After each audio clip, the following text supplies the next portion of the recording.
The American Injustice sham got off to a bang when the white cop, for no reason, went after these two black kids walking down the street in Missouri, Ferguson, Missouri,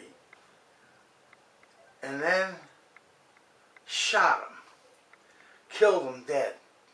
Michael Brown, dead. Now,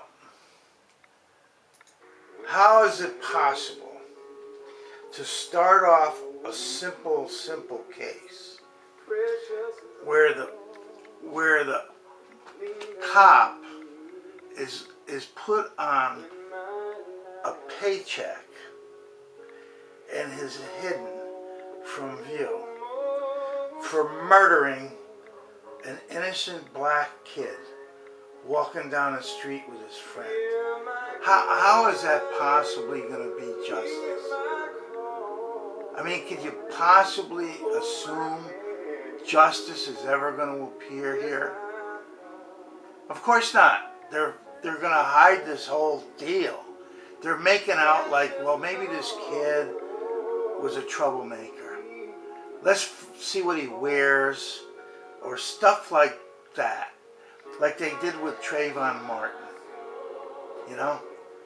And I wrote this book because I had a taste of American criminal justice as a defendant in a case when I was actually a victim of a Wall Street fraud that the government covered up, and this was bigger than the Madoff case. More money, more victims, and man, how it's possible that all the victims were Wall Street so-called professionals that couldn't see where the prices were literally changed after the close of the market each day in 1987. How is that possible? I don't know. I really don't know. It's hard to imagine, but it happened, okay? And yeah, I wasn't happy after 7 years that they protected the crooks. And anyway, believe me, I got a good taste of what's really going on here. And so, there's never going to be justice in this country unless we get rid of the Republican and Democratic crime family who are taking bribes right in the open, in front of everybody. It's plainer than this case that I'm talking about. Okay? So, no. There's no chance for justice. And racism, well, that's never going to end. That's for sure. So this whole idea that we came a long way now because blacks don't have to ride in the back of the bus, and they can get served at the lunch counter, and some of them can vote some of the time, which they're trying to reverse that as fast as possible. So anyway, black people are just very, very susceptible to just phony crap. Now I'm watching this Michael Brown case on Sharpton because, you know, Sharpton's going to follow this more than any other broadcaster. Now let's look at Sharpton, okay? He hasn't picked up on this. Wait a minute.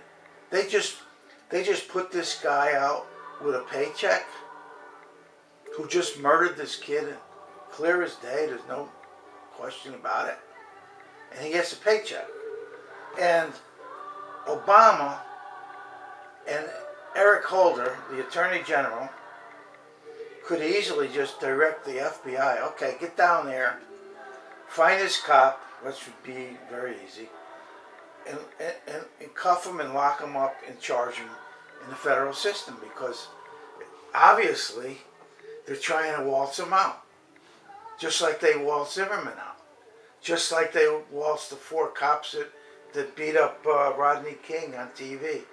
That they showed that hundreds of times. Right? And after they waltzed them out, gee, I guess those black people are just supposed to go back home and forget about it. Instead, they had a riot and killed 53 people. So is this the way to handle justice? Come on. And then Rodney King wrote a book, and by God, next thing you know, he's found drowned in his swimming pool. Well, Rodney King was a good swimmer. He was murdered in that swimming pool. So this is where we're at. And there's plenty more to come. And I'm just hoping that some people might wake up. And if black people would wake up, because Sharpton's going to keep them loving the Democratic Party like he does, see?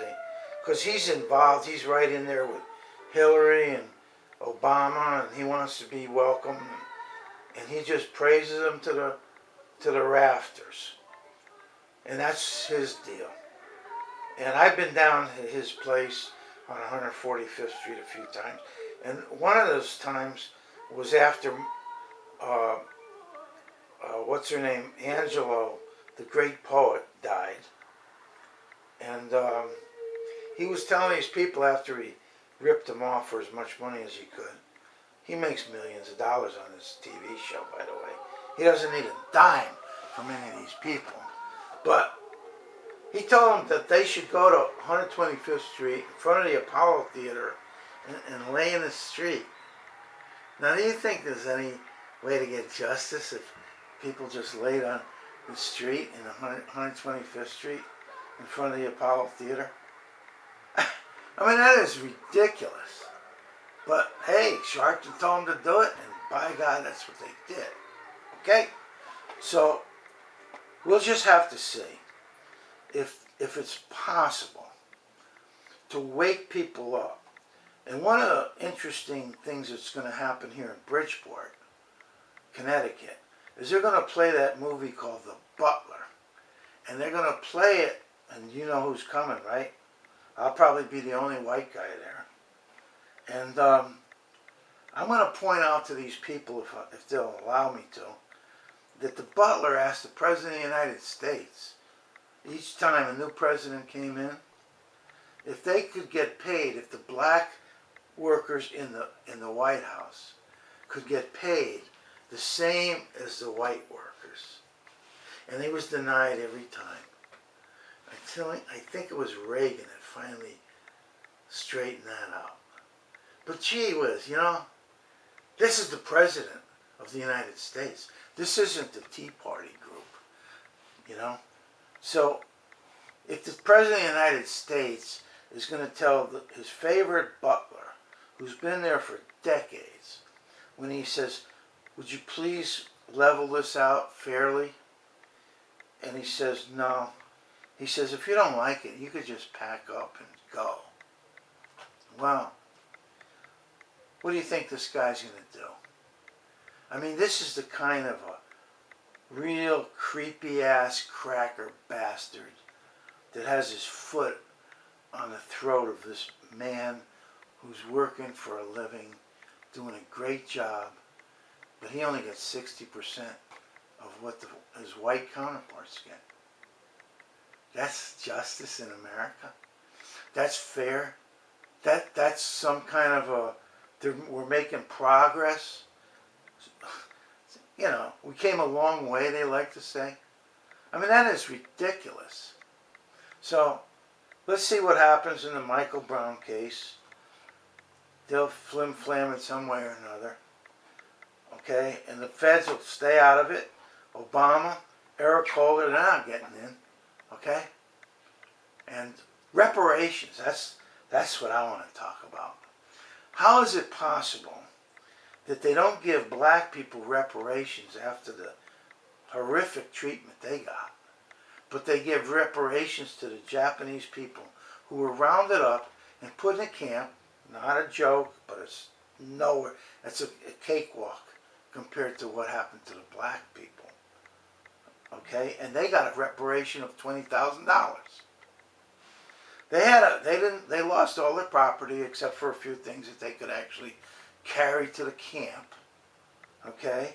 And they lived in this crappy place. It wasn't terrible, but it wasn't any kind of luxury for about 3 years, you see?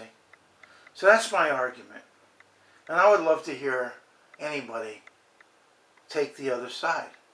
That they shouldn't give reparations to black people after they gave reparations to Japanese people. I want to hear that argument.